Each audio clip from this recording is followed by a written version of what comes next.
ये कैमरा थोड़ा वो करना पड़ेगा। एक मिनट। देखिए आपका कैसा दिख रहा है, यहाँ पे फुल नहीं दिख रहा ना। ये क्लास चल रहा है। सेव कर दिए हैं? तो वर्चुअल तो स्टार्ट है कैमरा, ये थोड़ा इसको जूम वो करना पड़ेगा। हमको लगा अच्छा ठीक है, हाँ। ओबीएस में ठीक दिख रहा है, बच्चों को कैसा दिख रहा है पता नहीं। जैम गेट लिख दीजिए ना। हाँ हाँ। हाँ बस बस हो गया, काफ़ी है उतना ही। अगला लिखें, अगला किए जहाँ तक था उसके आगे।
मैं ऑडिबल हूँ जी आप लोगों को, बच्चों कोई बताओ आप में से। क्या मैं ऑडिबल हूँ आप लोगों को? आई थिंक यस ना, ठीक है।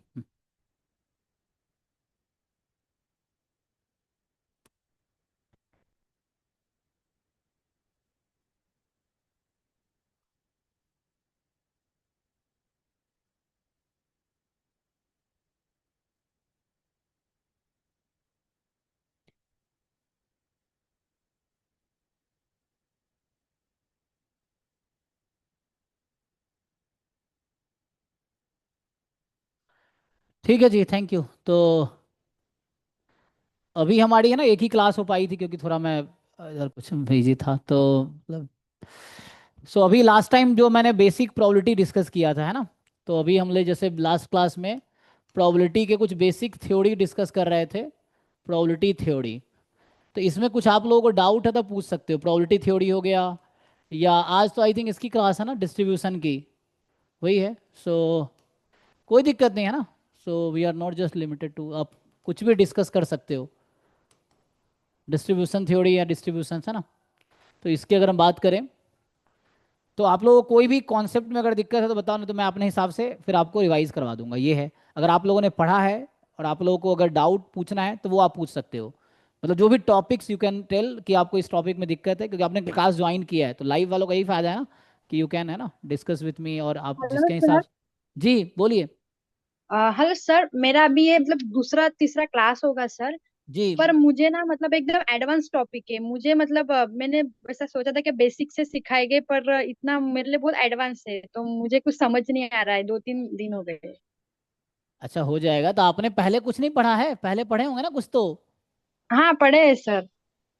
तो वही सब चीज़ें तो है। सिलेबस तो आप सबको ऑलरेडी फैमिलियर, मैम ने शेयर कर रखा है, या हमारे पास ऑलरेडी जो आरबीआई का सिलेबस है, ये नोटिफिकेशन इधर था ना, मैं इसको ओपन करता हूँ, जो स्पेशल सिलेबस तो मैडम ने भेज रखा है ऐसे। तो इसमें आई थिंक है ना।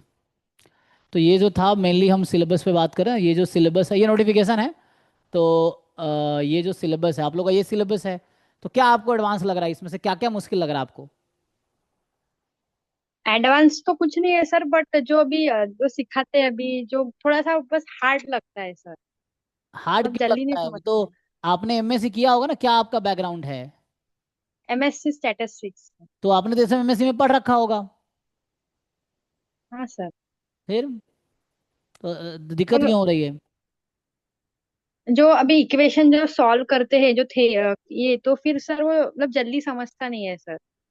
हाँ, तो उसके लिए सीखना पड़ेगा ना। जैसे आप क्वेश्चन कहाँ से।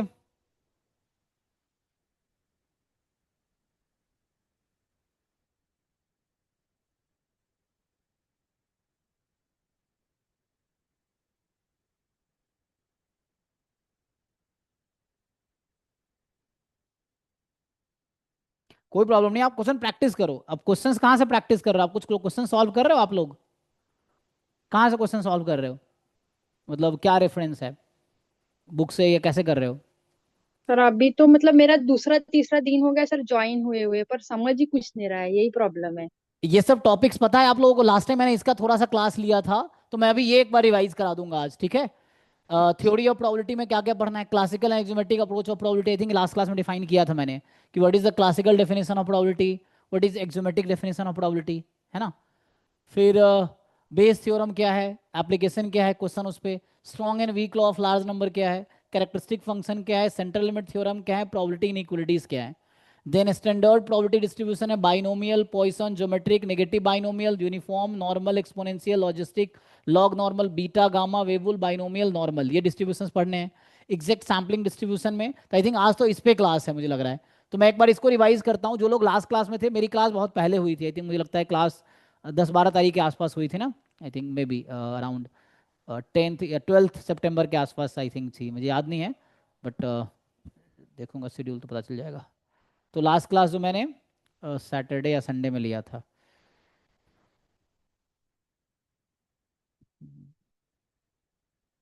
13th को आई थिंक शायद क्लास हुई थी मेरी, है ना। 13 को 6 को हुई थी, मे बी जब भी हुई थी। सो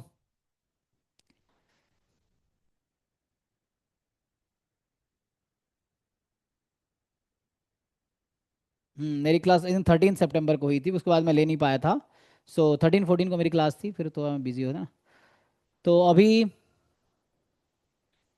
कुछ सजेशन है आप लोगों का, या मैं अपने हिसाब से कुछ भी करा दूं?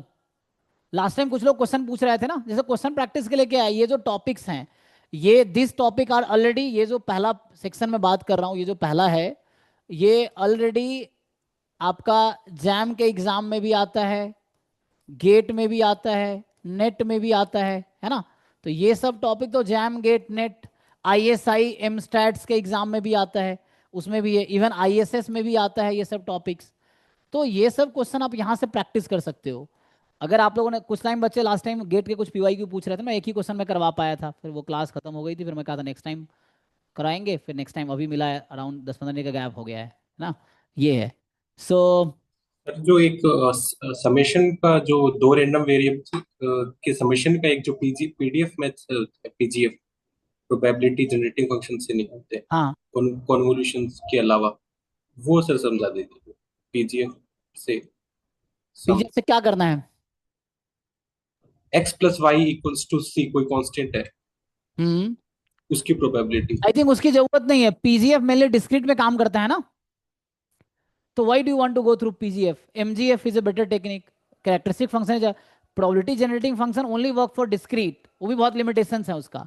एमजीएफ यू कैन वर्क, और एमजीएफ पे जो लिमिटेशन है वो कैरेक्टरिस्टिक फंक्शन उसको सॉल्व कर देता है, तो characteristic function is always defined. So why do want to work with PGF? PGF से बहुत डिफिकल्टी है, you work with MGF characteristic function, मतलब मोमेंट जनरेटिंग फंक्शन या कैरेक्टरिस्टिक फंक्शन के थ्रू काम करो ना, वो आसान रहेगा। Okay sir. और दूसरा हाँ सर, यूनिफॉर्म की ट्रांसफॉर्मेशन और यूनिफॉर्म की एमएलई, यूएमवीवी और वो सारी, उनमें कंफ्यूजन है सर, यूनिफॉर्म। ओके, मतलब यूनिफॉर्म क्या, जीरो थीटा, कौन सा डिस्ट्रीब्यूशन? दोनों टाइप के, माइनस थीटा टू थीटा और जीरो थीटा। अच्छा, तो उसमें क्या क्या डिस्कस करना है उसमें मुझे? तो इन्फ्रेंस क्या थी, आगे क्लास है।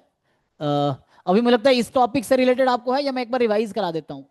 इन्फ्रेंस की आगे क्लास है एक्चुअली, तो वो आज जो आप डिस्कस कराए थे वो इन्फ्रेंस की बात कर रहे हैं कि यूनिफॉर्म जीरो थीटा में एमएलई कैसे आएगा, और यूनिफॉर्म माइनस थीटा थीटा में एमएलई कैसे आएगा। तो हालांकि यूनिफॉर्म एस्टिमेशन की मेरी ही क्लास होगी, इन्फ्रेंस में मेरी शेड्यूल में तो मैं देखा मेरी क्लास है, तो मैं करवा दूंगा। अभी एक बार ये टॉपिक ठीक से पढ़ो आप, इस पे कोई कॉन्सेप्चुअल डाउट है तो ऐसे पूछ सकते हो, कुछ क्वेश्चंस आपने प्रैक्टिस किए हैं वो डाउट है तो आप वो क्वेश्चन सीधा सीधा मुझे भेज सकते हो। अभी आप जैसा अगर एग्जाम का अगर पेवाई क्यू है तो वैसे बता सकते हो या चैट में बता सकते हो, उस तरह से है।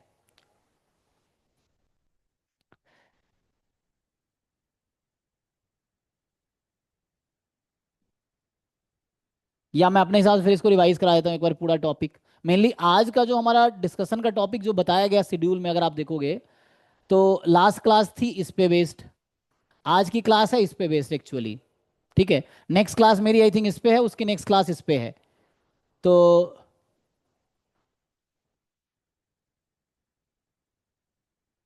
अच्छा, सैम्पलिंग में बता दे, एक ही क्वेश्चन आता है इस पे आई थिंक ना, एक जैसे बता रहे थे बच्चे कम आते हैं क्वेश्चंस। तो इससे रिलेटेड कुछ डाउट्स हैं आपके? कौन लोग तो जो लास्ट टाइम पूछ रहे थे, कुछ पूछ रहे थे ना, सैम्पलिंग के क्वेश्चन कैसे आएंगे? हाँ, देखो वैसे तो आप पेपर टू का प्रीवियस ईयर पेपर आपके पास अवेलेबल है, तो आप वो देख सकते हो, एंड उसमें दिख जाएगा कैसा आता है, या अगर पेपर वन का भी अगर आई थिंक कहीं पे है ना ऑफिशियल अवेलेबल है, तो उसको देख सकते हो, उससे पता चलेगा कैसे क्वेश्चन आ रहे हैं। नहीं तो बाकी क्वेश्चंस तो कैसे भी पूछे जा सकते हैं जनरली, टॉपिक्स आपको अच्छे से क्लियर होना चाहिए, कॉन्सेप्ट्स क्लियर होने चाहिए। प्रैक्टिस के लिए जैसे मुझे लगता है कि जैसे जैम गेट नेट में जिस तरह क्वेश्चन आते हैं उस तरह क्वेश्चन यहाँ भी आएंगे, मतलब कि अलग से कुछ थोड़ी फ्रेम करेंगे, वही लोग पेपर बनाते हैं जो बाकी एग्जाम्स को बनाते हैं, तो क्वेश्चंस वही होगा, बस ये टॉपिक्स आपको पढ़ने हैं कि chi square distribution, T distribution, F distribution, Z distribution, then their application, asymptotic sampling distribution, large sample test, associated and analysis of contingency table, है ना, तो ये सब टॉपिक देखना है।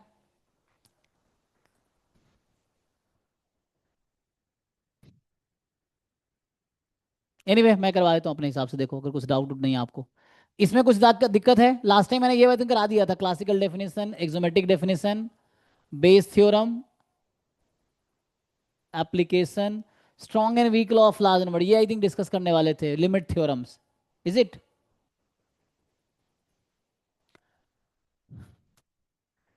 देखो कोई अगर वैसा नहीं है तो अभी जो शेड्यूल में ये है तो यही मैं आज डिस्कस कर लेता हूँ, चलो तो इसकी बात करते हैं हम लोग। ये जिन लोगों ने क्वेश्चंस प्रैक्टिस किए हैं तो you can discuss questions, mainly JAM GATE NET इन सब क्वेश्चंस अगर किए हो तो यू कैन आस्क, या कोई भी बाहर क्वेश्चन है यू कैन ऑल्सो आस्क।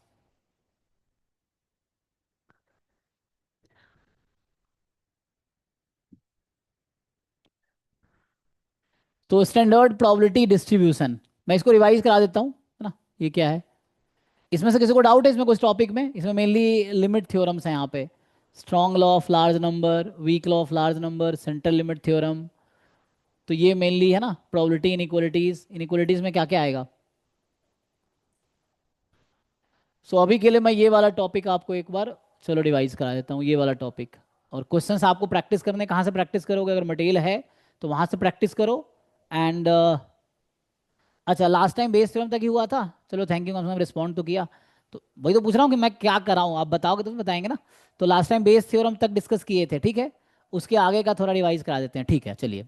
तो हमने अभी क्लासिकल डेफिनेशन लिखाया था लास्ट टाइम, एक्सोमेटिक डेफिनेशन लिखाया था, बेस थ्योरम, उसके साथ टोटल प्रोबेबिलिटी भी हो गया होगा। एप्लीकेशन मतलब क्वेश्चन प्रैक्टिस करने हैं, तो ये जो बेस थ्योरम है, टोटल प्रोबेबिलिटी है, इसके बहुत फंडामेंटल क्वेश्चन जाओगे तो क्लास 11 12 के एनसीईआरटी में आपको मिल जाएगा बेस थ्योरम और रैंडम वेरिएबल का question, sorry Bayes theorem and total probability का क्वेश्चन। बाकी ग्रेजुएशन लेवल पे बुक में मिल जाएगा, कोई भी बुक, जैसे मैंने बुक लास्ट टाइम बताया था, इन टॉपिक को कवर करना है। सो आप ना बुक बताया था मैंने ना। सो अभी के लिए आप इन टॉपिक्स के लिए यू कैन सी, मैंने लास्ट टाइम भी लिखा था, मैं फिर से लिख देता हूँ। So this book you can follow, introduction to probability and statistics by V K Rohatgi and Saleh, ठीक है ना, ये है। बाकी गुप्ता कपूर वाली बुक तो है ही, तो आप लोग वो जानते ही होगे, तो उसके कोई वो नहीं है, ये तो आप लोग बुक जानते ही हो।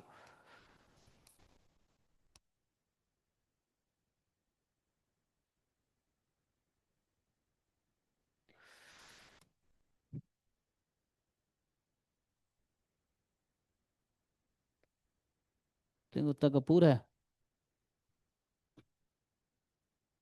कपूर है ना, सही लिखा था, ठीक है। तो ये बुक आप देख सकते हो, अभी के लिए मैं उसके आगे करा देता हूँ जैसा आपने कहा है।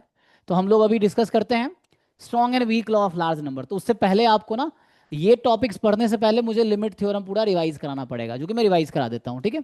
चलिए, तो ये जो टॉपिक जो मैंने अभी सेलेक्ट किया ना, ये लिमिट थ्योरम नाम से आता है, ठीक है। तो लिमिट थ्योरम नाम से है।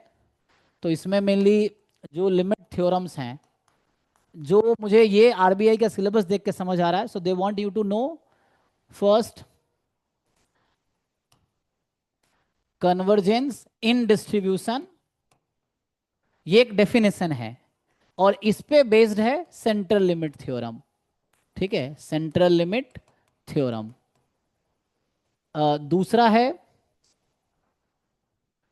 कन्वर्जेंस इन प्रोबेबिलिटी, इस पे बेस्ड है weak law of large number, लिखा ना, weak law of large number. And तीसरा जो आपको जानना है, almost sure convergence, so almost sure convergence, जिसपे है strong law of large number. तो ये जो 6 चीजें आपको जानना है, what is the meaning of convergence in distribution, what is the meaning of convergence in probability, what is meaning of almost sure convergence, what is the central limit theorem, what is weak law of large number, what is strong law of large number. अगर ये 6 चीजें बता दूंगा तो ये आपका complete हो जाएगा। एक टर्म बचता है कैरेक्टरिस्टिक फंक्शन, तो वो अलग से बताना है, ठीक है। तो मेनली जो यहाँ पे आप सिलेबस देखोगे, तो ये किस में आता है, तो ये हेडिंग जो इसका आएगा, sequence of random variables and limit theorems, तो इसमें आ जाएगा ये वाला पार्ट। अब उससे पहले एक और वर्ड उन्होंने लिखा है कैरेक्टरिस्टिक फंक्शन। तो जैसे मेनली आपको जानना है moment generating function and characteristic function, ये दोनों कहीं ना कहीं रिलेटेड है। पीजीएफ की उतनी जरूरत नहीं पड़ती है, you may ignore that, syllabus में ऐसे लिखा भी नहीं अलग से probability generating function, so you may ignore, क्योंकि वो सिर्फ डिस्क्रीट के लिए वर्क करता है, उसमें बहुत लिमिटेशंस है, और that is not much useful as compare to MGF और कैरेक्टरिस्टिक फंक्शन, ठीक है।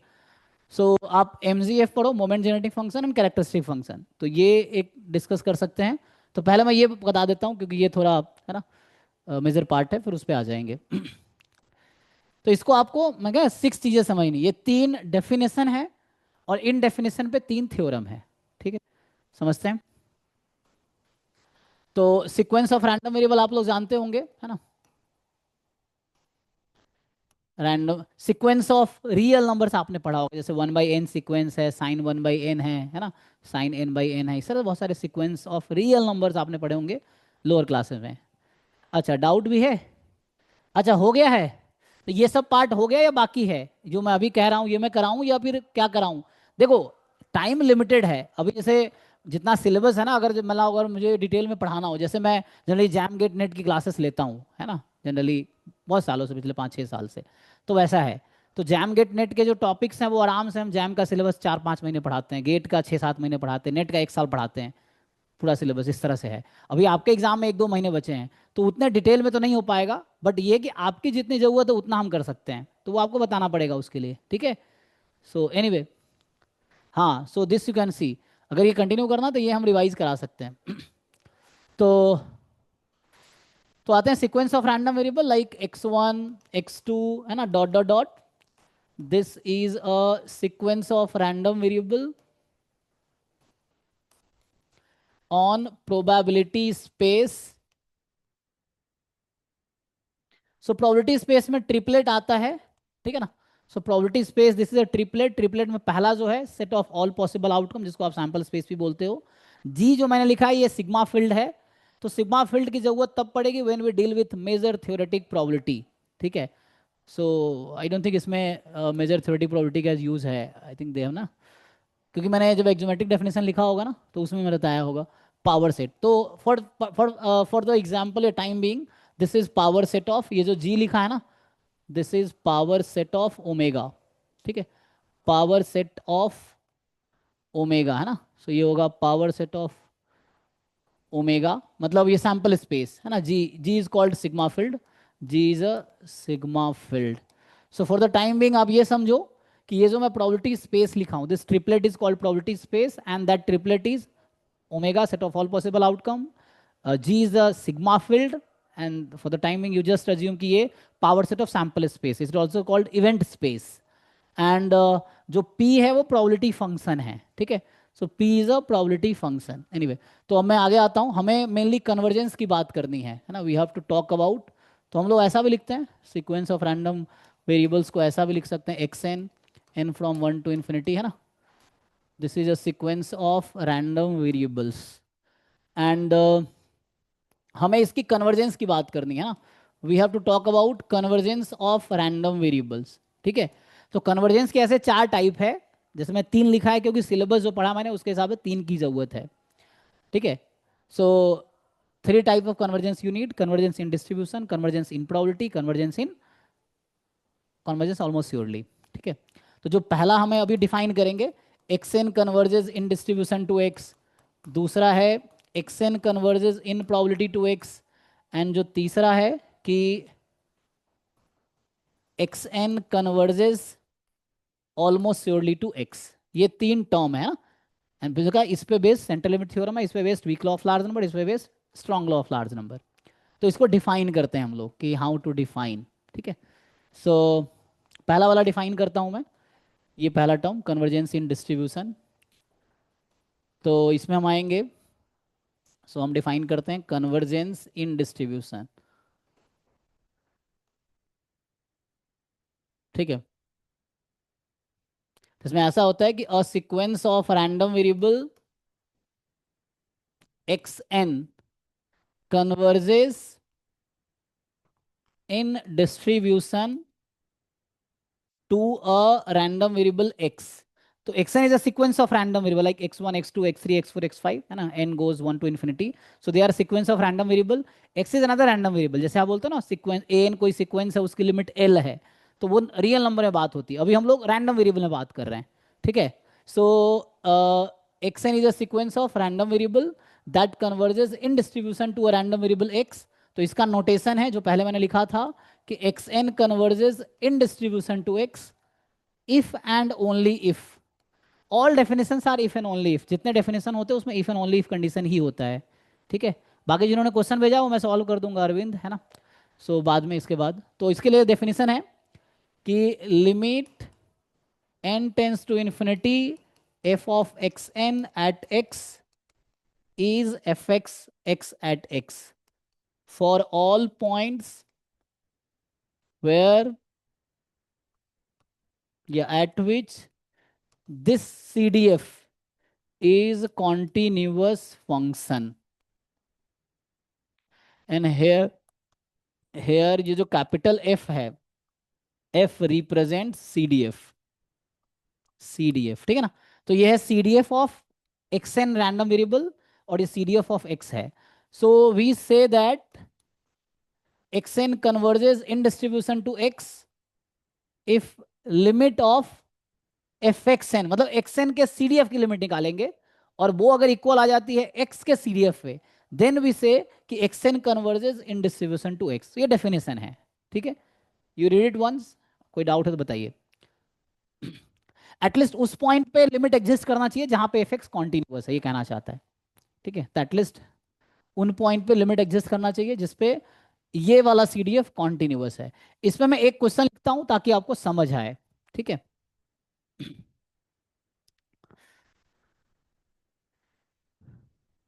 तो आप लोगों को ऑर्डर स्टैटिस्टिक्स का आइडिया है अगर मैं हाँ आपसे सर। पूछ? ठीक है ना, ओके ठीक है। तो एक क्वेश्चन लिखता हूँ थोड़ा उस पर बेस्ड ही।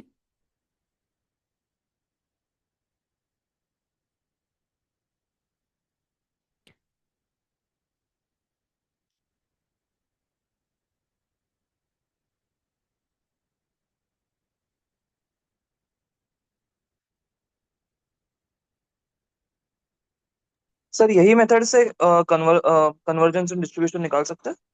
हाँ, सेंट्रल लिमिट तो इसी पे बेस्ड है। अगर मैं आपको सेंट्रल लिमिट थ्योरम का स्टेटमेंट लिख के दिखाऊं तो हाँ, इसी से आ जाएगा, कन्वर्जेंस इन डिस्ट्रीब्यूशन।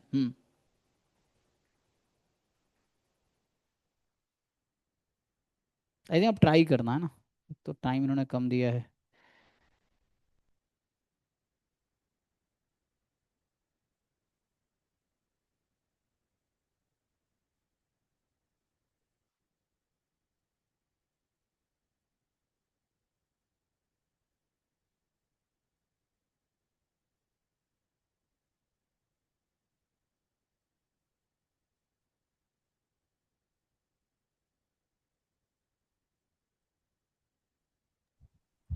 देखिए, सर कन्वर्जेंस पे डाउट है, क्वेश्चन पे। किसका डाउट? कन्वर्जेंस पे हाँ पूछिए। मैंने चैट पे सेंड किया। अच्छा, ये एक बार डेफिनेशन लिखा दूं मैं, टाइम खत्म, उसमें सारे क्वेश्चन एक बार कर देते हैं, क्योंकि एक काम करना फिर टाइम खत्म हो जाएगा। मैं इन 6, मतलब ये जो 6 है ना, इसको डिफाइन कर देता हूँ, इसको डिफाइन, इसको डिफाइन, इसका थ्योरम, इसका थ्योरम। एक बार ये 6 पॉइंट लिख देता हूँ जस्ट, फिर क्वेश्चन करेंगे, तो वरना टाइम खत्म हो जाएगा। तो मैं जैसे ये लिखा ना डिफाइन, पहले थ्योरी खत्म कर देता हूँ। तो ये डेफिनेशन है कन्वर्जेंस इन डिस्ट्रीब्यूशन का। दूसरा डेफिनेशन लिख देता हूँ, फिर हम आप लोगों के क्वेश्चन पे आ जाते हैं। कन्वर्जेंस इन प्रोबेबिलिटी, इसका क्या डेफिनेशन है, वरना टाइम खत्म हो जाएगा क्वेश्चन उठाएंगे तो। सो ऐसा ही है, शॉर्ट में लिख देता हूं कि a sequence of random variable xn converges in probability to x if and only if limit n tends to infinity probability mod xn minus x more than equal to epsilon is 0 for all epsilon more than 0। या इसको ऐसा लिख सकते हैं, that is limit n tends to infinity probability mod xn minus x less than epsilon, this is equal to 1 for all epsilon more than 0। This is a definition of convergence in probability. So we say a sequence of random variable xn converges in probability to a random variable x if this happens. Next, almost sure convergence. तो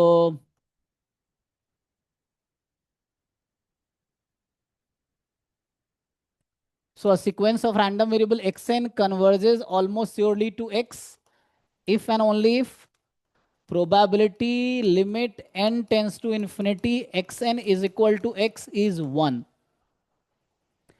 और थोड़ा ऐसे लिखे, that is probability of event small omega belongs to capital omega such that limit n tends to infinity xn omega is x omega।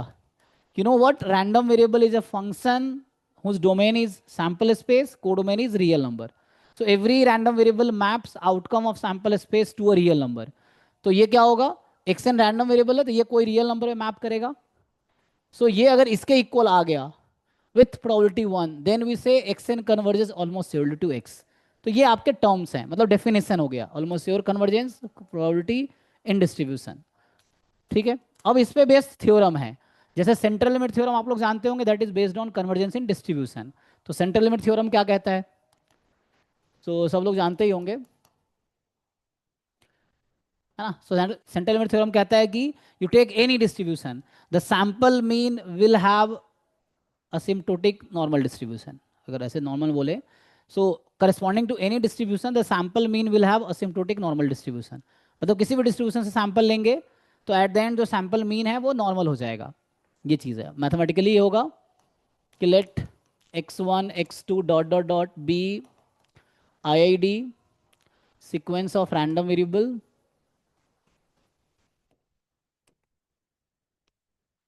with finite mean mu and finite variance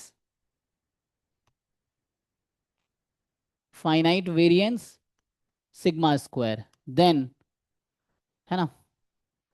अच्छा, so let x bar you know I think 1 by n summation xi I from 1 to n, this is sample mean, means n random variables है उसको add किया आपने, n से divide किया, this is called sample mean. Then इस theorem का conclusion ये है, अच्छा विथ, साथ में ये भी ऐड कर देता हूं, तो अगर आप एक्सपेक्टेशन निकालोगे एक्स बार का तो म्यू आएगा, ठीक है। और वेरिएंस ऑफ एक्स बार निकालोगे तो सिग्मा स्क्वायर बाई एन आएगा, ये आप जानते होंगे। ये जो एक्स बार एक रैंडम वेरिएबल है, सैंपल मीन, जिसका मीन म्यू आएगा और variance sigma square by n आएगा। Then central limit theorem says what, x bar minus its mean upon its standard deviation. This converges in distribution to z random variable, where z is normal 0 1 standard normal random variable.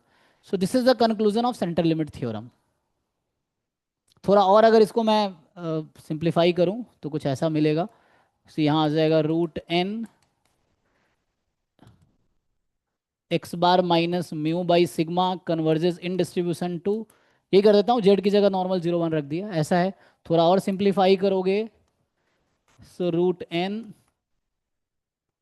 दोनों तरफ sigma से multiply कर दिया तो ये हो जाएगा normal 0 comma sigma square. हालांकि फर्दर एक्सटेंशन भी है इसका, सो अगर फर्दर एक्सटेंशन लिखे also root N time g of x bar minus g of mu converges in distribution to normal 0 comma g dash mu whole square into sigma square, where g is a differentiable function at mu with condition है साथ में, and g dash mu must be non-zero. So see, ये पूरा आ गया एक साथ, इसको पढ़िए, इसमें कुछ डाउट है तो पूछिए। This is statement of central limit theorem, mainly conclusion ये है ना।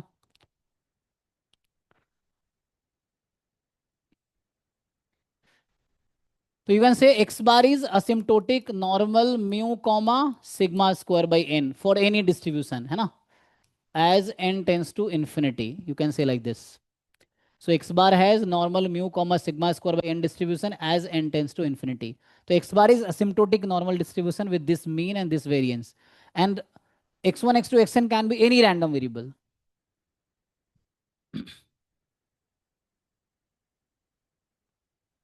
ठीक है, तो ये समझाने के जैसा है कि मेनली मतलब यही है। What is the statement of weak law of large number? So weak law of large number,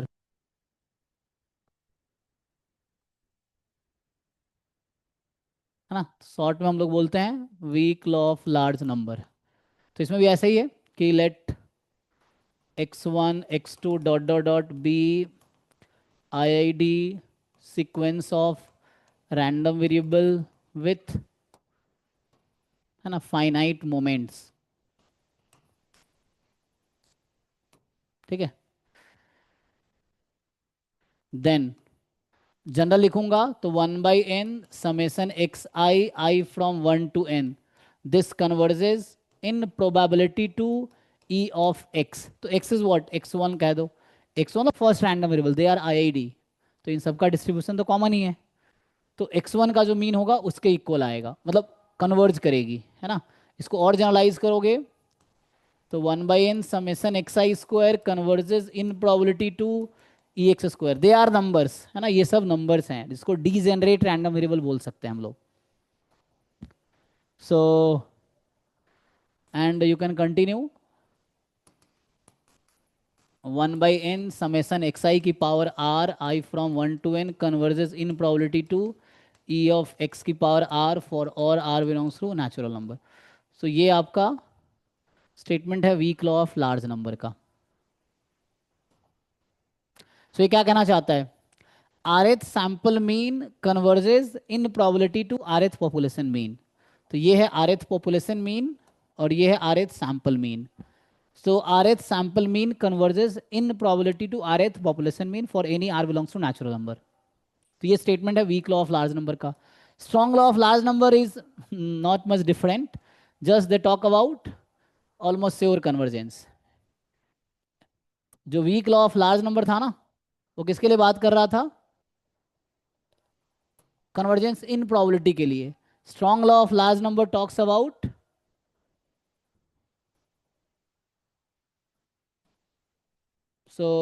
ये जो बात कर रहा है ना, strong law of large number ठीक है, तो यहाँ कन्वर्जेंस इन प्रोबेबिलिटी हट के बस आ जाएगी, बाकी सेम रहेगा।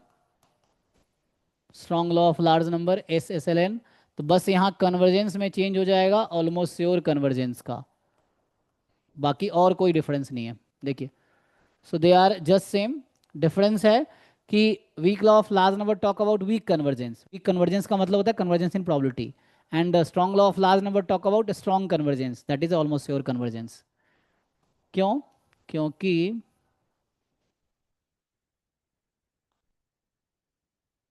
ओके जी, because the result is the theorem says if xn converges almost surely to x, xn must converge in probability to x and it must converge in distribution to x. So this is the strongest condition, तो ये इसको imply करेगा या इसको imply करेगा, ठीक है, इस वजह से। तो that's why almost sure convergence को यहाँ पे strong law of large number बोला गया, because this is stronger condition compare to this and this is weaker condition compare to this. ठीक है, तो ये मोरलेस थ्योरी हो गया। बाकी जो टर्म था अगर डिफाइन करे, so what is definition of characteristic function? So before characteristic function we may define moment generating function.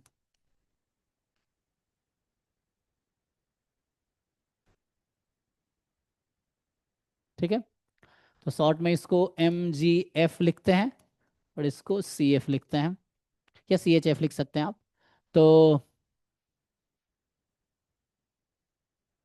Characteristic function, ठीक है, तो डेफिनेशन क्या होता है इसका? So x is a random variable, then MGF of random variable x, है ना, MGF of random variable x is defined as expectation of e raised to power tx, where t belongs to some interval I, है ना, and I is an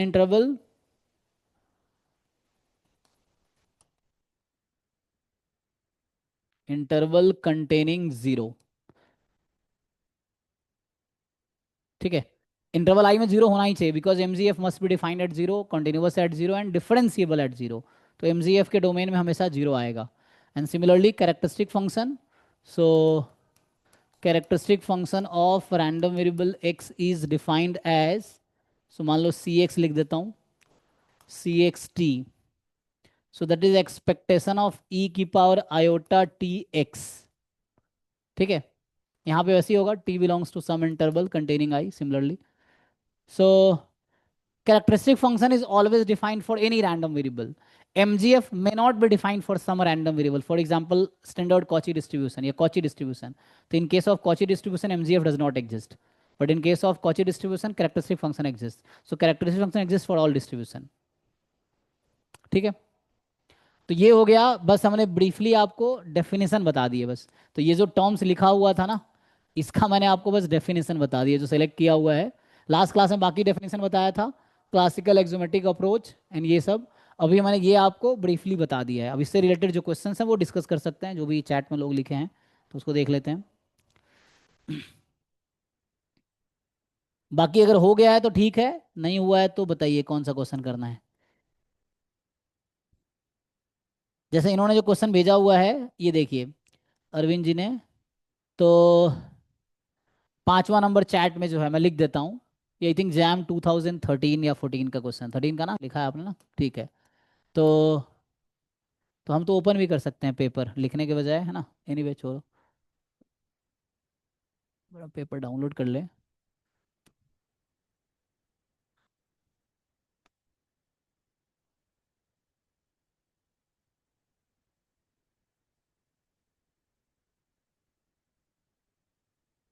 तो इन्होंने upload कर रखा तनुजीत sir ने, तो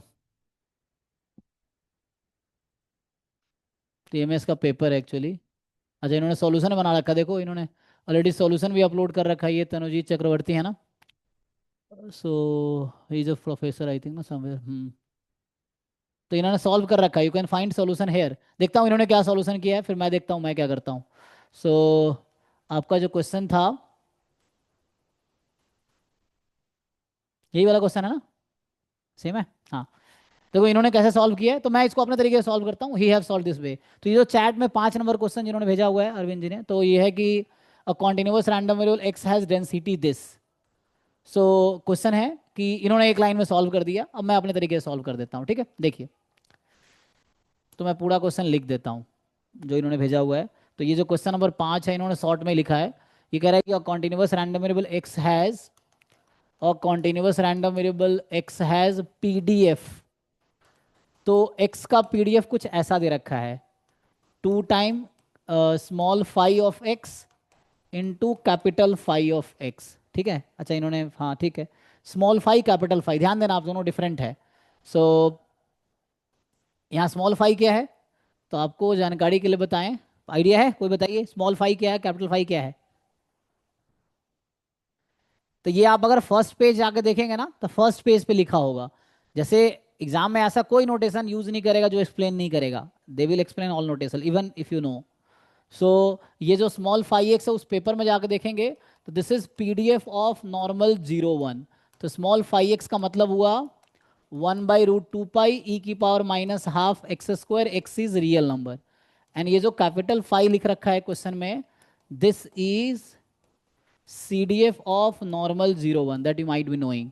तो ये क्या होगा, तो ये है -∞ टू x 1/√2 पाई ई की पावर -t²/2 या -1/2t²dt। ठीक है, तो ये मैंने आपको एक्सप्लेन कर दिया स्मॉल फाई और capital phi.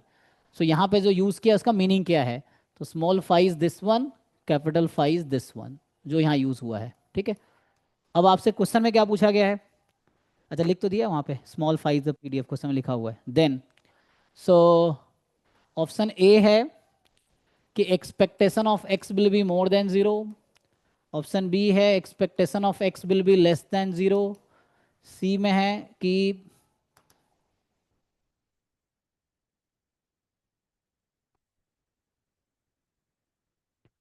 Probability x less than equal to 0 more than 0.5 and D probability x less than equal to 0 is equal to 0.25, equal to 0.25। This is a full question जो इन्होंने chat में डाले थे। देखिए idea है आप लोगों को,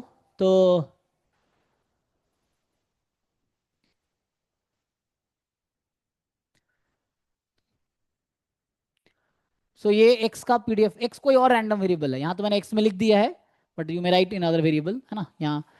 तो 5x का मतलब ये है, और x is another random variable जिसका पीडीएफ इन दोनों के हेल्प से लिखा गया है। पहले मैं ये क्वांटिटी निकाल देता हूँ, CD में से कोई एक सही होगा और AB में से कोई एक सही होगा, है ना। तो इन्होंने तो शॉर्टकट में जस्ट इन्होंने क्या किया है, क्योंकि इनको ऑलरेडी ऑप्शन पता रहा होगा। हाउ डू नो कौन सा ऑप्शन करेक्ट है, हमें तो नहीं पता शुरू में कौन सा ऑप्शन करेक्ट है। इनको पता है कि ये ऑप्शन करेक्ट होगा, ए को जस्टिफाई कर दिया, या हो सकता है ऐसे स्टार्ट किया और आ गया। ठीक है ना। जिन लोगों के लिए क्वेश्चन प्रैक्टिस करने का कुछ नहीं है, I will suggest you solve all jam PYQ, all get and all net PYQs of RBI syllabus. सब कुछ मत करो, वो क्वेश्चंस करो जो RBI के सिलेबस से अलाइन होते हैं, है ना। और भी एग्जाम्स के कर सकते हो प्रैक्टिस के लिए, बिकॉज एग्जाम का लेवल का एक ना अच्छा लेवल के क्वेश्चंस मिल जाते हैं PYQs में। बुक में इंट्रोडक्टरी लेवल के क्वेश्चंस होते हैं। एनीवे, तो मैं आता हूँ probability x less than equal to 0 निकालता हूँ। तो इसमें अगर आप निकालते हैं probability x less than equal to 0, तो आप ये जानते होंगे इसका ये फॉर्मूला होता है -∞ से 0 PDF ऑफ एक्स। तो ये आ गया -∞ से 0 2 टाइम स्मॉल फाई एक्स, एक तो थोड़ा ध्यान से लिखना पड़ेगा, small phi capital phi DX, यही था PDF। अब ये आपको इंटीग्रेट करना है। I think you know the you know relation between them. CDF और PDF में हम लोग रिलेशन जानते हैं ना। In case of continuous derivative of CDF is PDF। तो यहाँ पे जो ये दे रखा है, इसमें जो कैपिटल फाई है उसका डेरिवेटिव करेंगे तो स्मॉल फाई मिलेगा मुझे। ठीक है, तो ये जो कैपिटल फाई का डेरिवेटिव स्मॉल फाई आएगा, ये पता है पहले से। ओके, तो इसको मैं t ले लेता हूँ, सब्सटीट्यूशन कर देते हैं। So let t is equal to, या कोई भी है ना सब्सटीट्यूशन आप कर दो। सो u ले लो, u is equal to small phi X, नहीं कैपिटल फाई एक्स, है ना, क्योंकि सब्सटीट्यूशन इंटीग्रेशन में किसका करते हैं, जिसका डेरिवेटिव अवेलेबल हो। So we take u as capital 5x, इसका डिफरेंशिएट कीजिए क्या आएगा। सो अगर आप डिफरेंशिएट करोगे तो du अपॉन dx, तो क्रॉस मल्टीप्लाई कर देता हूँ, du is small 5x dx, ये कैपिटल 5 स्मॉल 5। तो इसको मैं फिर लिख सकता हूँ, ये जो इंटीग्रल था, अब मैं इंटीग्रल पे आता हूँ, तो 2 टाइम ये और ये मिलके तो dt हो जाएगा। सो 2t dt। अब लिमिट चेंज होगा ना, हम वेरिएबल चेंज कर रहे हैं तो लिमिट भी चेंज होगा। तो u का लिमिट देखो, t नहीं u, एक minute, 2u du, right.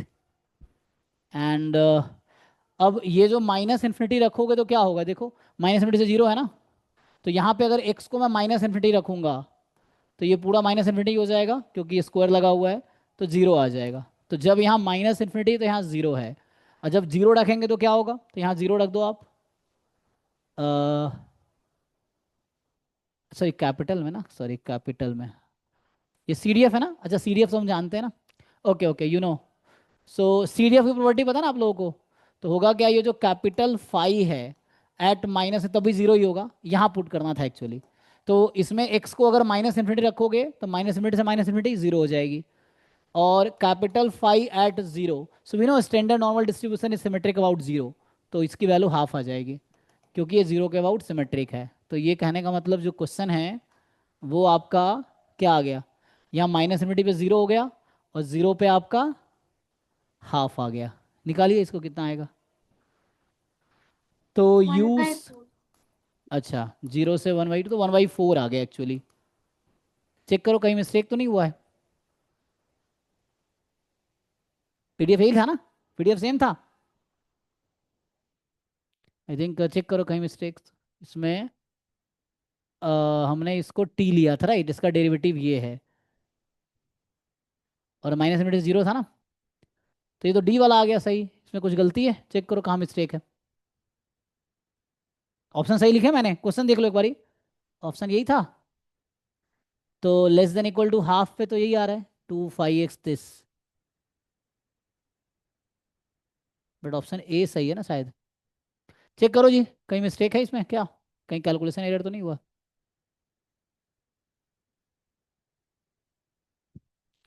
Zero पे हाफ होगा, इज इट करेक्ट ना, less than equal to zero, क्योंकि तो सी डी एफ नॉर्मल 0 1 का है, ऐसा कैसे, ओरिजिनल क्वेश्चन यही है, एक बार देख लेते हैं ओरिजिनल क्वेश्चन में क्या है। अच्छा देखो यहाँ पे इन्होंने जो आपने क्वेश्चन भेजा है ना जो उसमें गलती है, चेक करो, यहाँ इन्होंने पूछा हुआ है more than equal to zero, तो जो क्वेश्चन का फोटो आपने भेजा ना दैट इज आई थिंक उसने गलत टाइप किया है फोर्थ पार्ट, ये मैं ही गलत देख रहा हूँ, उसने गलत टाइप किया, इज इट, चेक कर लो, फोर्थ पार्ट गलत टाइप किया ना, एरर वो आपके क्वेश्चन में गलती, जो आपने भेजे हैं उसमें मिस्टेक है। सो यहाँ पूछा हुआ है पेपर में more than equal to zero is less than 0.25, ठीक है, तो हमने वो आ गया, तो इसलिए गलत है ये, तो ये क्वेश्चन है, ये एक्स पॉजिटिव, तो एनीवे तो हमने ये निकाल दिया।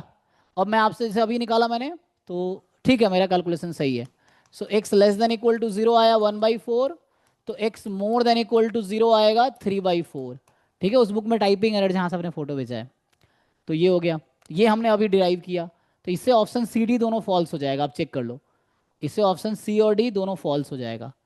ओरिजिनल पेपर भी डाउनलोड कर सकते हो दूसरे वेबसाइट से, मैंने तो इससे किया ना, आप जैम के ओरिजिनल वेबसाइट से भी डाउनलोड कर सकते हो, देखो आईआईटी 2025 की वेबसाइट है, इस पर भी मिल जाएगा पेपर, वहाँ से कर सकते हो, यहाँ भी है इससे भी मिल जाएगा, ठीक है, तो you can download from there, original paper मतलब यहाँ मिल जाएगा, तो आप इससे भी देख सकते हो। आईआईटी की वेबसाइट पे जाओ, 13 के पेपर में जाओ, इसमें एमएस पे क्लिक करो तो यहाँ से भी आ जाएगा। एनीवे मैं ज़्यादा इस पर टाइम वेस्ट नहीं करता हूँ, ठीक है, अब बाकी पॉइंट पे आ जाते हैं। तो एक तो सीडी पार्ट हो गया, तो ये आपने गलत क्वेश्चन गलत लिख रखा है, ठीक है, वहाँ है ऐसा एक्स मोर देन जीरो, और आई थिंक ये है मोर देन 0.25 था ऐसा कुछ, ठीक है, लेस देन 0.25 था, यही दिक्कत होता है ना, जब क्वेश्चन कोई गलत टाइप कर देता है ना फिर दिक्कत होता है। तो ठीक है ये ऑप्शन था, तो दोनों फॉल्स हो गया, सी और डी दोनों आउट हो गया। अब ए बी में देख लो क्या होगा, you check option A B, तो E X A B, main तो ए बी है, चलो तो ए बी पे आते हैं, ठीक है, अब ए बी की बात करता हूँ, तो ए बी के लिए मुझे ई एक्स निकालना पड़ेगा, सो ई ऑफ एक्स निकालना पड़ेगा, ई एक्स है x into P D F of X D x. Continuous में यही डेफिनेशन होता है ई एक्स का, पुट कर दो।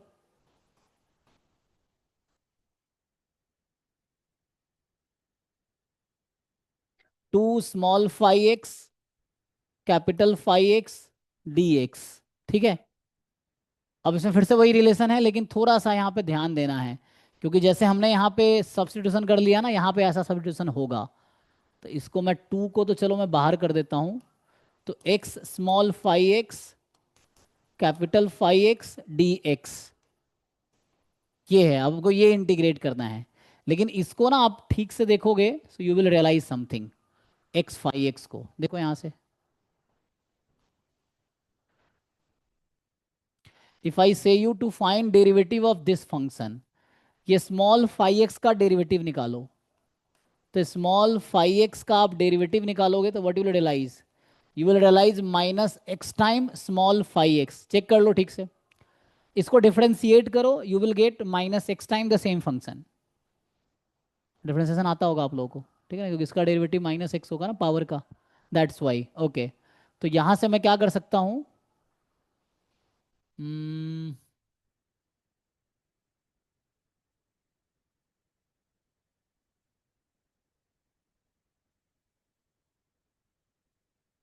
बाकी ये तो जानते ही हो कैपिटल फाई का डेरिवेटिव स्मॉल फाई होता है। सो एक्स फाई एक्स को मैं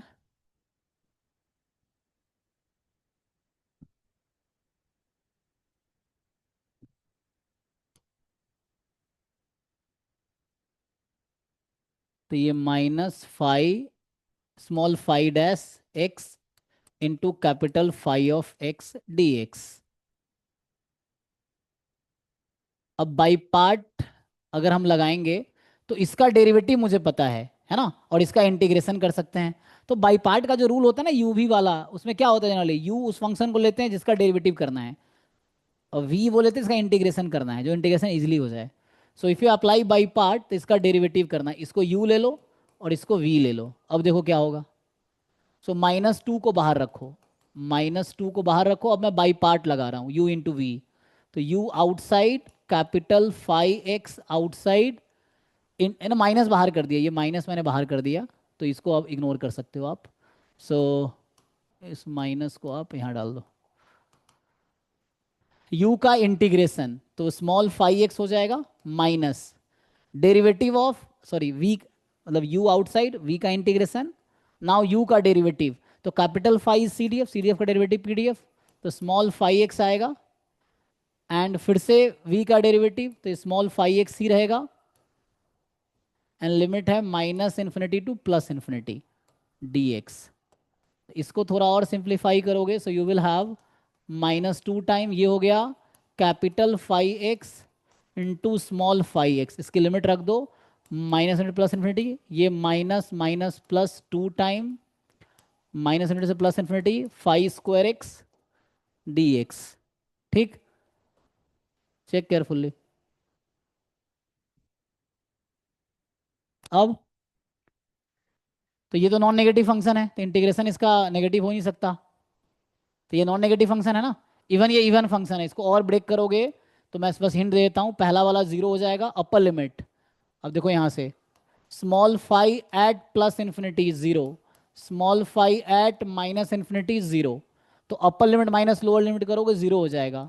capital phi at plus infinity one, capital phi at minus infinity zero, C D F है ये इसीलिए, और ये पी डी एफ है। चेक कर लो इसको यहाँ पुट करके, आप यहीं पे पुट कर लो, एक्स को इन्फिनिटी रखोगे तब भी जीरो आएगा, माइनस इन्फिनिटी रखोगे तब भी जीरो आएगा। ठीक है, एंड ये ऐसा हो गया। अब ये इवन फंक्शन है, आप ये भी रियलाइज कर सकते हो कि small phi of minus x small phi of x even function है, तो ये और फोर टाइम जीरो से infinity phi square x D x हो गया, which is non negative, that is the proof. तो यहाँ से क्या प्रूफ हो गया, E x is positive, actually positive होगा, ये नेगेटिव तो होगा जीरो भी नहीं होगा, तो ये पॉजिटिव है। तो that's why we proved E x is positive. तो ये ऑप्शन जो था E x is positive first part is true है ना, इनका भी यहीं तक आया है। बट आपको यहाँ समझना पड़ेगा दो लाइन में कैसे लिख दिया इन्होंने, जीरो प्लस इनका भी यही आया है, zero plus two time this. Anyway okay है जी, नेक्स्ट क्वेश्चन पे आ जाए। तो ये 5वां क्वेश्चन हो गया जी आपका। नेक्स्ट जो फोटो आपने भेजा हुआ इसमें क्या बताना है? सेकेंड नंबर, चलिए सेकेंड देखिए। जो नेक्स्ट चैट में इन्होंने भेजा हुआ क्वेश्चन नंबर 2 देखते हैं। जो क्वेश्चन नंबर 2 आपका है कि xn is a sequence of independent random variable IID, है ना। So xn are IID for all n belongs to natural number, एक तो ये गिवन है। Then x bar we already know, ये xn बार है 1/n summation xi from 1 to n। Let f be the common CDF, distribution function में CDF। So CDF of xi's and mu denote the mean of f, ठीक है। सो मतलब इन सबका CDF है ना, with CDF f and mean mu, पहला वाला जो है। If mean exist finitely then which of the following statement is not correct. तो समझिए पहला स्टेटमेंट क्या कह रहा है, समझते हैं। f is finite, f has finite second moment, तो मतलब ये बोलना चाह रहा है कि ex स्क्वायर फाइनाइट है, this is a second moment, तो ex स्क्वायर फाइनाइट है। Then xn converges in probability to mu. तो आपको पता है अगर सेकेंड मोमेंट फाइनाइट होगा तो फर्स्ट मोमेंट भी फाइनाइट होगा, ये गारंटी देगा इसकी। और ये ऐसा होगा तो x bar converges in probability to mu, mu is nothing but ex, ठीक है। तो ये स्टेटमेंट ट्रू है, this state A is a true statement, check करो। ex स्क्वायर फाइनाइट बोला है तो ex भी फाइनाइट है, और इस वजह से x बार कन्वर्ज करेगी म्यू पे, क्योंकि म्यू फाइनाइट है, यही म्यू है, this is mu. So mu is finite so it will converge, yes. तो पहला ट्रू स्टेटमेंट मिल रहा है। सेकेंड देखते हैं, B, if mu is finite x bar converges in probability to mu, this is due to weak law of large number, this is due to weak law of large number. And second में यही कह रहा है कि mu अगर finite है तो x bar converge करेगा in probability to mu, this is also true statement due to weak law of large number theorem. Third statement क्या है, f has a normal distribution, then for all n x bar has a normal distribution as well. एक minute, तो ये कहना चाह रहा है सी में कि ईच xn अगर नॉर्मल है, मान लो xn है नॉर्मल म्यू सिग्मा स्क्वायर, तो x बार तो अभी हमने बताया था ये आएगा normal mu sigma square by n, तो ट्रू तो ये भी लग रहा है, तो मेरे हिसाब से ट्रू तो ये भी है, ठीक है। क्योंकि x नॉर्मल है तो x बार का डिस्ट्रीब्यूशन आएगा this is also true statement, तो obviously D should be false. देखते हैं डी क्या है। f has a Cauchy distribution, okay, तो मतलब अब कहना चाह रहा है कि PDF जो है ना, PDF लिख रहा हूँ 1 बाई, अभी स्टैंडर्ड कॉची ले लेता हूँ, सो 1/π 1 + x स्क्वायर x मोर देन 0। CDF आपको पता है कैसे लिखना है, अगर आप CDF लिखना चाहोगे तो CDF हो जाएगा, इसका CDF निकालना आता है, कोई बता पाएगा? -∞ To x 1/π 1 + t square dt, ये आई थिंक निकालोगे तो आएगा tan इनवर्स हो जाएगा ना, tan इनवर्स x, सो 1/π बाहर tan इनवर्स x माइनस या प्लस होगा, प्लस हो जाएगा, तो tan इनवर्स इन्फिनिटी कितना होता है, तो ये आ जाएगा जी, ठीक है। तो ये कॉची डिस्ट्रीब्यूशन का ये PDF है और ये CDF है जो मैं लिख रहा हूँ, ठीक है। So this is the PDF and CDF of Cauchy, ये ऑप्शन में दिया हुआ है डी में। तो अब पूछ रहा है कि then even though f does not have finite moment x bar converges in probability to unique median, नहीं ऐसा कोई थ्योरम तो नहीं है। x bar converges in probability to mu होता है ना, weak law of large number कहता है, तो मीडियन पे क्यों कन्वर्ज करेगी। एंड इस वाले में क्या होता है, इफ यू फाइंड म्यू जो कि ex है, so this does not exist, Cauchy distribution में मीन एग्जिस्ट ही नहीं करेगा, so this will not work because this will work only if this is defined, so option D is false. बताओ जी, doubt है तो पूछो आप, जिनका डाउट, इसमें कुछ क्वेरीज है यू कैन आस्क। ex निकालोगे, ex will not exist here in case of Cauchy, कहीं दिक्कत है तो पूछिए, कुछ क्वेरी है तो। ओके है, चलिए तो क्वेश्चन तो बहुत सारे, इनके इनके कई सारे क्वेश्चन हो ही गए, बाकी नए जो बच्चे पूछ रहे हैं उनका देख लेते हैं। गेट 21 का 18/1949 देखो, तो इसको मैं गेट का डाउनलोड कर लो पेपर, अच्छा गेट का वेबसाइट तो खुला हुआ है यहाँ पे। तो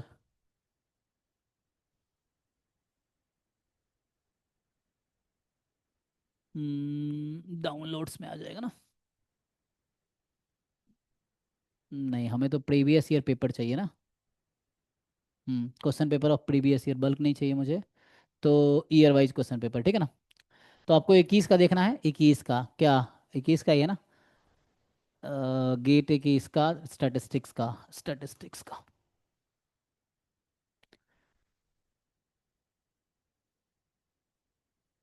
देखिए गेट द्वारा 21 का पेपर है। तो आई थिंक लास्ट टाइम मैंने आपको एक क्वेश्चन 20 कराए थे शायद, क्या 18 19 ना। 18 देख लेते हैं, 18 क्या है।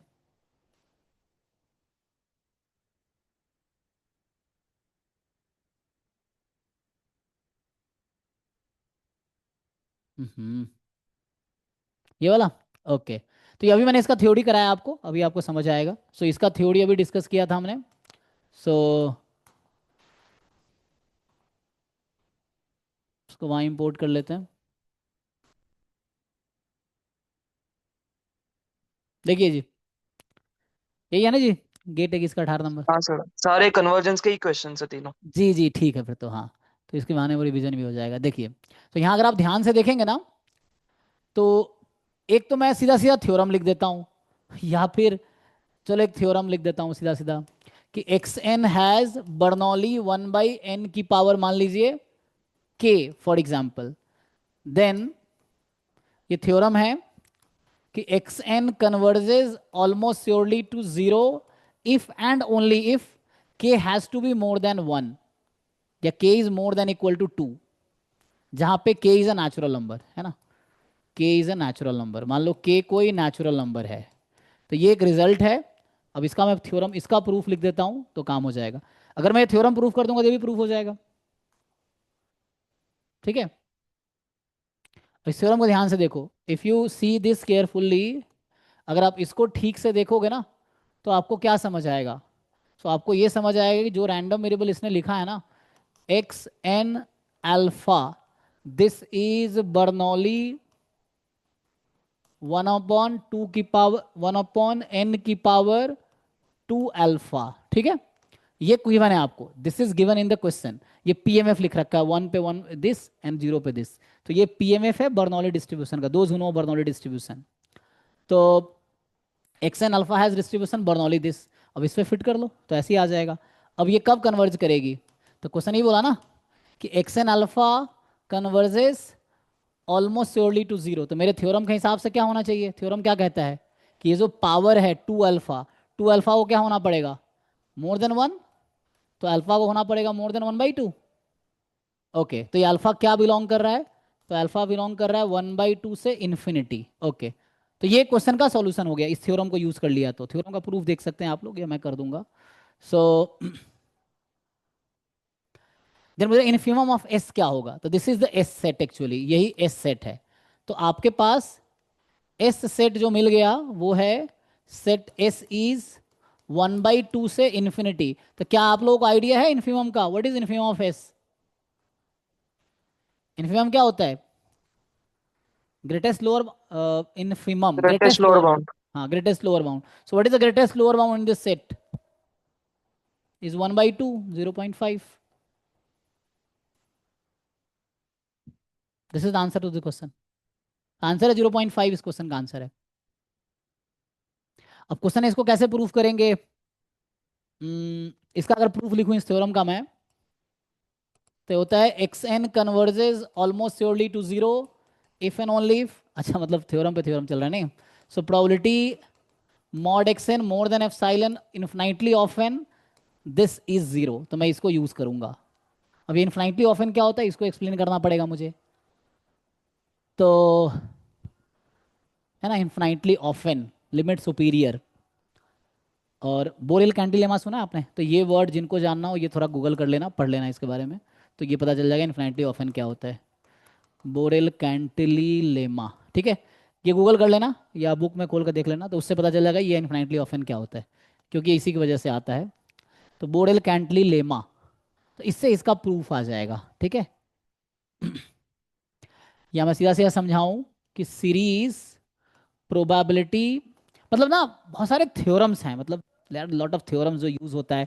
ऑलमोस्ट श्योर कन्वर्जन ना सीधा सीधा सॉल्व होता नहीं है डेफिनेशन से, इसके लिए आपको थ्योरम यूज करना पड़ता है। Borel Cantelli lemma is one of the theorem that help us to solve questions of almost sure convergence. इस तरह से अब मुझे इसको एक्सप्लेन करना पड़ेगा, फिर जाके चीज़ें आएंगी। तो इसका क्विकली आइडिया जो है प्रूफ का मैं ऐसे ही बता देता हूँ। इसका प्रूफ का एक आइडिया जो ये है, एक ये होता है कि series probability mod x n more than epsilon, अगर ये निकालूंगा ना तो ये आएगा n की पावर k। ठीक है, अब आप जानते होंगे ये सीरीज कब कन्वर्जेंट होगी। This series is convergent, convergence पढ़ा सीरीज का आपने, if k has to be p test, अगर आपने पढ़ा होगा p टेस्ट तो k has to be more than 1, तो यहां से आता है। तो आपके क्वेश्चन की अगर बात करें तो यहां आएगा 1/n की पावर 2 अल्फा इज कन्वर्जेंट। तो ये कब कन्वर्जेंट होगा, if 2 alpha is more than 1, इसीलिए यहां पे ये कंडीशन आता है। ये p टेस्ट पढ़ा होगा आपने, तो इससे आ जाएगा। ये एक आइडिया है, थोड़ा सा सोचो या डाउट पूछो तो समझ आएगा। बाकी क्वेश्चन सॉल्व हो गया है, क्वेश्चन हाफ आंसर है इसका। अब थोड़े से इसके पीछे कई सारे बैकग्राउंड्स हैं तो जो डिस्कस करना पड़ेगा। जैसे ऑलमोस्ट श्योर कन्वर्जेंस में 2-3 क्लास लगातार पढ़ाता हूँ, अगर सिर्फ ऑलमोस्ट श्योर कन्वर्जेंस पढ़ाऊंगा तो उसमें 2-3 क्लास लगेगी। ऑलमोस्ट श्योर कन्वर्जेंस पे अकेले अगर डिटेल में पढ़ाया जाए तो, स्पेशली गेट नेट के लिए। अभी तो एक क्लास में ही मैंने डेफिनेशन बस बता दिया है मैंने, ये है। तो अगला क्वेश्चन पे आते हैं, 19। ये भी इसी का है, ऑलमोस्ट श्योर कन्वर्जेंस का ही है। तो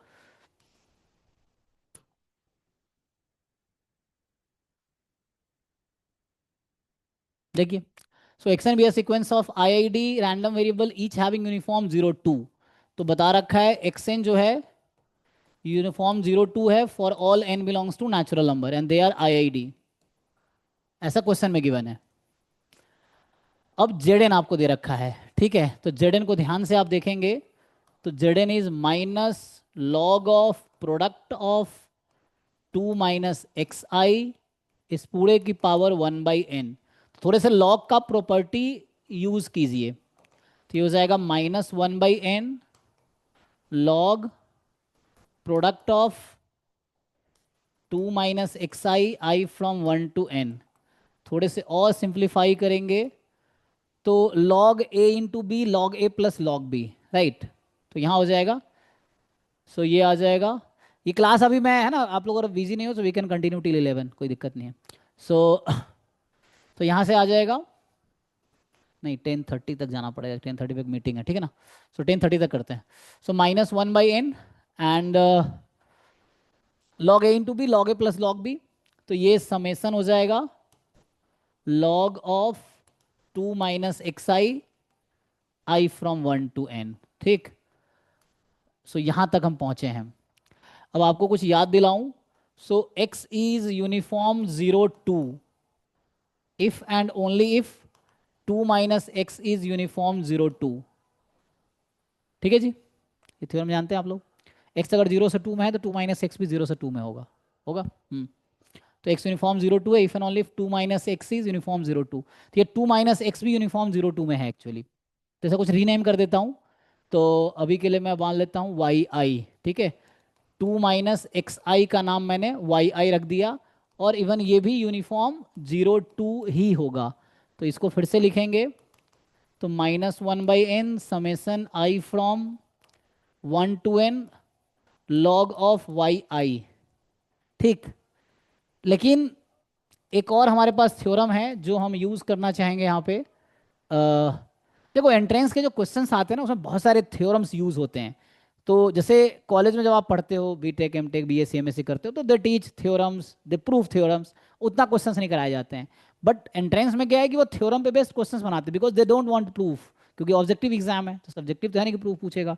तो आपको बहुत सारे थ्योरम्स यूज होंगे। सो यहाँ पे डेफिनेशन याद रखना पड़ेगा, थ्योरम्स याद रखना पड़ेगा, एंड ये भी जानना पड़ेगा how to apply those theorems. तो उसके लिए जरूरी है क्वेश्चन प्रैक्टिस करना। जैसे अभी शुरू में कुछ कह रही थी ना कि मुझे समझ नहीं आ रहा क्या चल रहा है, हो सकता है आज भी समझ नहीं आ रहा हो। तो इसकी वजह ये है कि you have not practised a lot of question, so you have not, है ना, लाइक गुड, मतलब ऐसा ना आपके पास बहुत अच्छी पकड़ नहीं है कॉन्सेप्ट पे।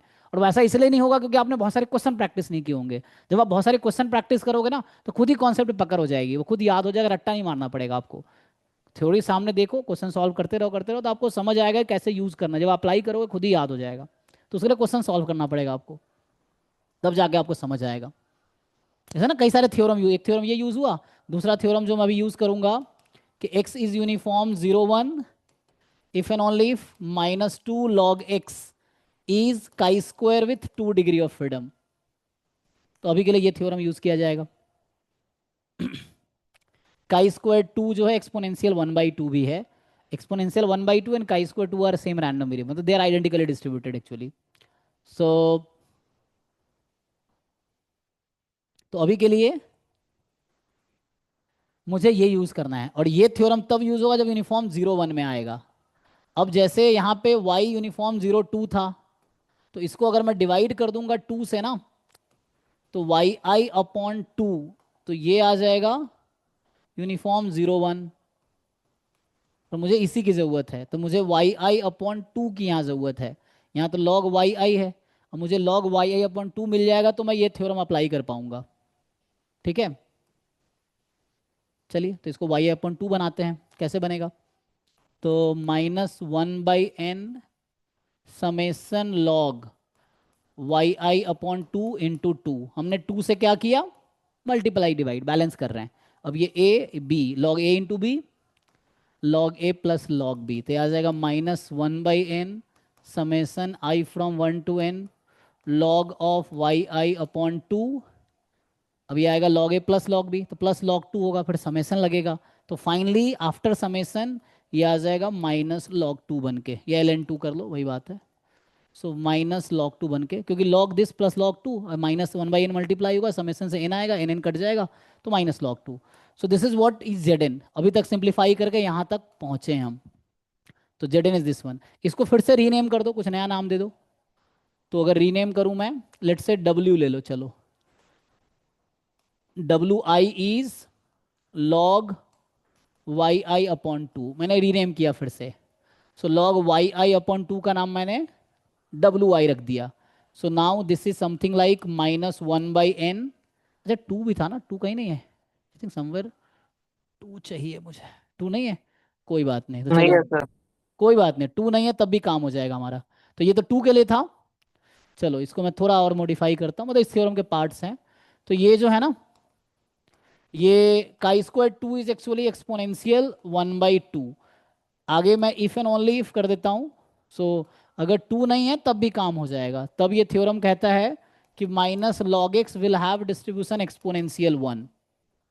ठीक है, -2 log x है, एक्सपोनेंशियल 1/2, -3 log x है तो एक्सपोनेंशियल 1/3, -4 log x है, exponential 1/4, and this is the pattern. तो अभी हम इसको यूज करेंगे फिर, तो वील यूज दिस पार्ट, क्योंकि 2 तो है नहीं, है ना। सो 2 नहीं है तो कोई बात नहीं, ओके। तो मैंने इसका नाम wi रखा, तो ये हो गया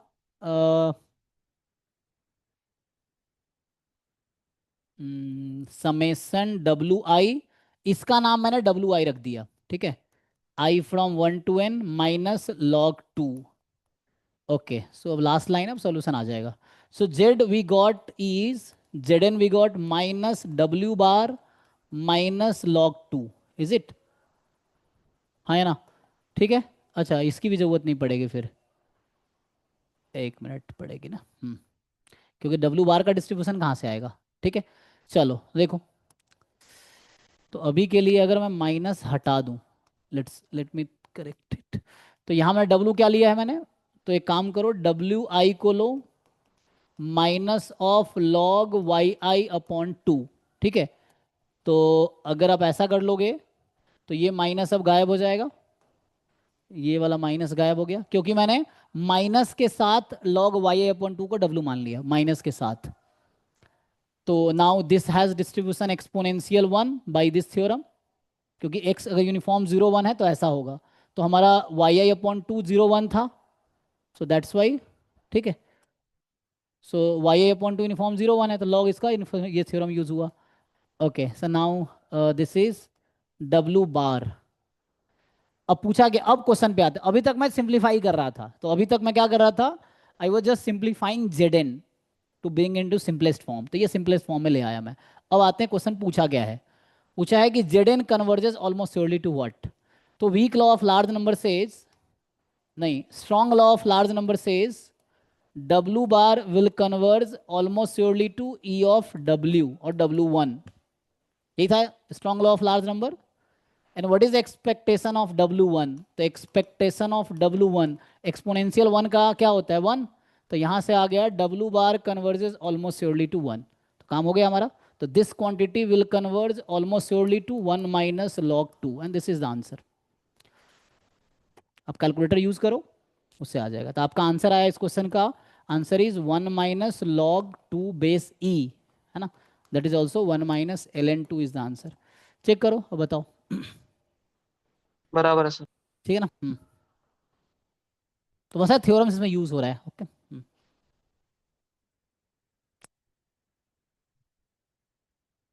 नेक्स्ट.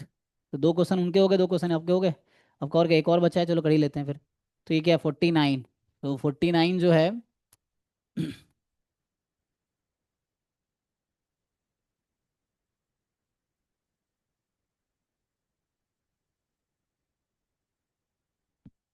एक्चुअली इनिशियली मैं यही क्वेश्चन लिखना चाह रहा था उस समय. तो पूछा था ना ऑर्डर स्टैटिस्टिक्स आता है कि नहीं आपको आता है. So I was writing the same question जब मैं कन्वर्जेंस इन डिस्ट्रीब्यूशन अभी डेफिनेशन लिखा था, जब मैं क्वेश्चन ढूंढ रहा था, तो यही क्वेश्चन लिखने वाला था. ठीक है, देखिए. सो this is question based on convergence in distribution. ठीक है ना. तो ये इस पे बेस्ड है, कन्वर्जेंस इन डिस्ट्रीब्यूशन, है ना. This is nth order statistic. तो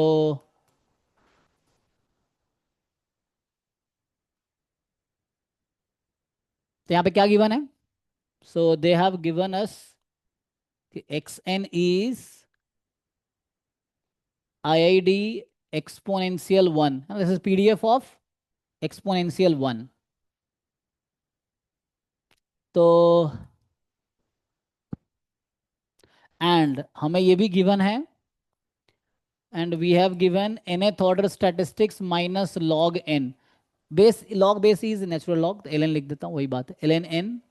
this converges in distribution to where z. यहाँ ज्यूम नहीं करना, z is not normal 0 1, z random variable. तो पूछ रहा है कि मीडियन ऑफ z बताओ. So they are asking you to find median of z. Median of z is what. So this is the question actually. ठीक है, इसी question लिख दिया कि xn एक्सपोनेंशियल 1 है, ये ऑर्डर स्टैटिस्टिक है, minus log n converges in distribution to z. तो what is the median of z. तो z का डिस्ट्रीब्यूशन आ जाएगा तो मीडियन भी आ जाएगा. ठीक है, तो z का डिस्ट्रीब्यूशन निकाल लो. सो सर हाँ, x1 का तो सर अपना n हो गया एक्सपोनेंशियल n लैम्डा के साथ. ये xn का निकालने के लिए आपको वो given if we take order statistics उसको भी स्टैंडर्ड डिस्ट्रीब्यूशन नहीं आता है, तो कोई दिक्कत नहीं, मतलब उसको प्रॉपरली सॉल्व करके ही वैसे ही करना पड़ेगा. डेफिनेशन लगा लेते हैं.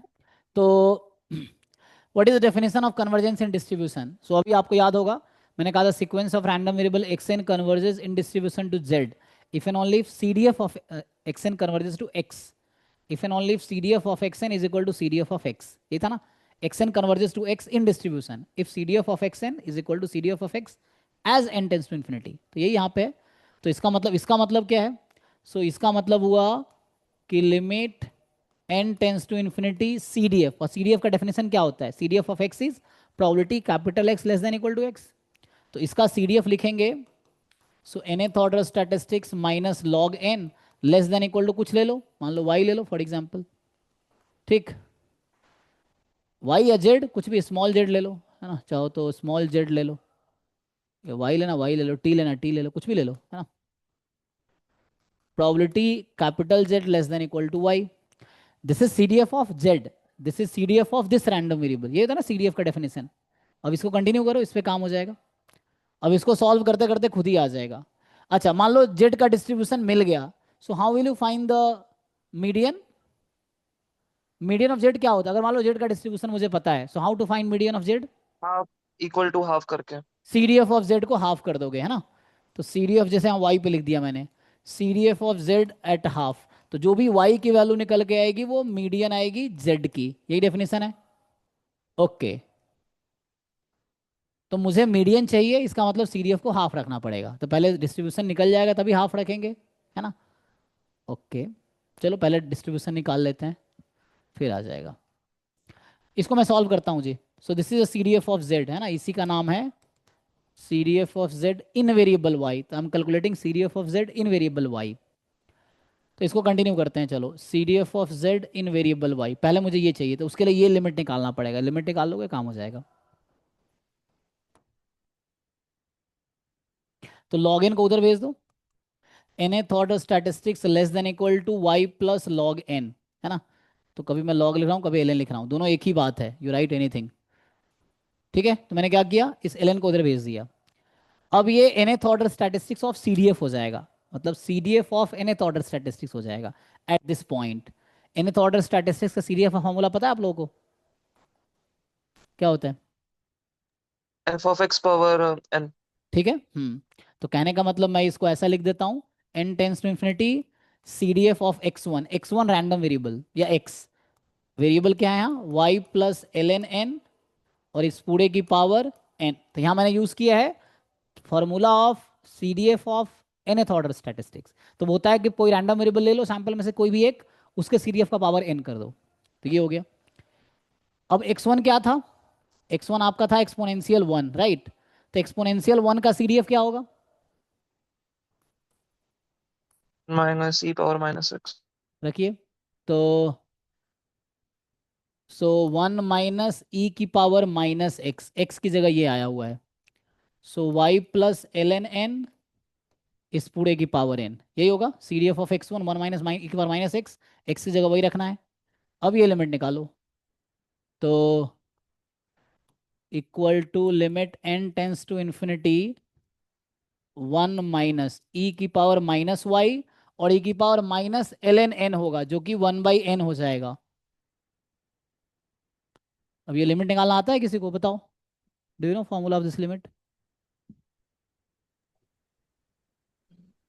सर ये वन ही होता है ना, वन या फिर ई। नहीं, मैं ये दिखाता हूँ। e 1 to the plus, power yes, हाँ सही बता रहे आप। ये क्या होता है, इसका फॉर्मूला क्या होता है, इससे काम हो जाएगा, ई e की to the पावर power के। k. जी, तो यहाँ पे के की जगह ये आया हुआ है, तो ये आ गया ई की पावर, एक मिनट, थोड़ा सा यहाँ लिखने में गलती तो नहीं हुआ ना, चेक कर लो। CDF, एक मिनट, किसका फोन आ रहा है?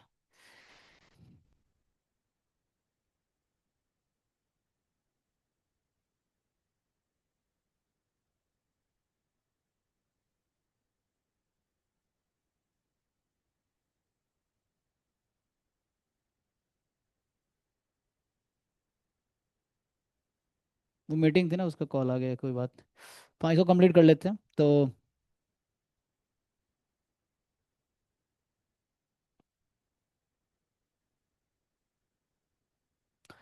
ओके। तो इसको निकाल लो, तो ये आएगा e की पावर माइनस y, ऐसा कुछ होगा, देख लो कहीं लिखने में गलती नहीं हुआ ना हमारे हमसे। तो ओके, डन फिर। तो ये CDF आ गया। अब आपने क्या कहा था, ये क्या निकल के आया, ये निकल के आया CDF of Z in variable y। और आपने कहा कि CDF को हाफ रख देंगे, जो y की वैल्यू निकल के आएगी वो मीडियन है, तो इसको 1/2 के इक्वल रख देते हैं। अब यहाँ से y की वैल्यू बताओ, कोई अगर बता पाओगे तो। You solve this equation and tell me y, that is the answer of this question.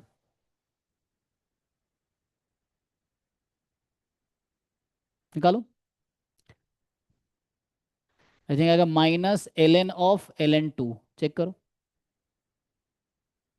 क्योंकि एक लॉग लोगे ये बाहर आएगा तो माइनस कट जाएगा, एक और Yes, sir. लॉग, एक और लॉग लो, ठीक है, दिस इज आंसर एक्चुअली। तो ये इस क्वेश्चन का आंसर है, इसको कैलकुलेटर में पुट करके, जैम गेट एग्जाम में कैलकुलेटर अलाउड है स्क्रीन पे, तो पुट कर सकते हो आप। तो ये इस क्वेश्चन का आंसर है। सर एक ये आरबीआई के नोटिफिकेशन का डाउट है सर, एक चैट में, इसमें एमएससी स्टैटिस्टिक्स में यस करना है या नो करना है? अच्छा, क्या है गुरु के, इसमें पूछ रहा है कि do you possess master degree in with research या टीचिंग एक्सपीरियंस एट, अच्छा ये नहीं, कौन सा वाला, इफ, अच्छा ये यही क्वेश्चन है ना। हाँ, डू यू ये पोसेस अ दोनों है। मास्टर डिग्री विथ रिसर्च या teaching experience at recognize Indian या फॉरेन यूनिवर्सिटी या इंस्टीट्यूट? और इसमें एमएससी स्टैटिस्टिक्स के लिए यस या नो करना है? इफ यस क्योंकि देन ईयर ऑफ, नहीं आई थिंक ये उनके लिए होता है ना, जैसे मान लिया आपने MSc कर लिया, कहीं प्रोजेक्ट ज्वाइन कर लिया, प्रोजेक्ट होता है ना, JRF पोजीशन होती है, तो ये उनके लिए है। तो आपने MSc के बाद अगर कुछ नहीं किया तो नो कर दो। ओके। जैसे कई बार प्रोजेक्ट पोजीशन निकलता है, हर जगह आप देखते होंगे आता रहता है ना, स्पॉन्सर्ड प्रोजेक्ट CSIR का या ANRF का या CS, बहुत सारे एजेंसीज हैं जो प्रोजेक्ट देती हैं फैकल्टीज को, फैकल्टी फिर JRF कैंडिडेट हायर करते हैं विदाउट, मतलब PhD नहीं होता, प्रोजेक्ट अलग है और PhD अलग है। तो वो आप अगर करते हैं तो उसके लिए है कि अगर आपने रिसर्च एक्सपीरियंस भी है, उसके बाद प्रोजेक्ट पोजीशन पे काम किया तो लिखना था, नो करना है अभी अगर आपने कोई प्रोजेक्ट पे काम नहीं किया तो।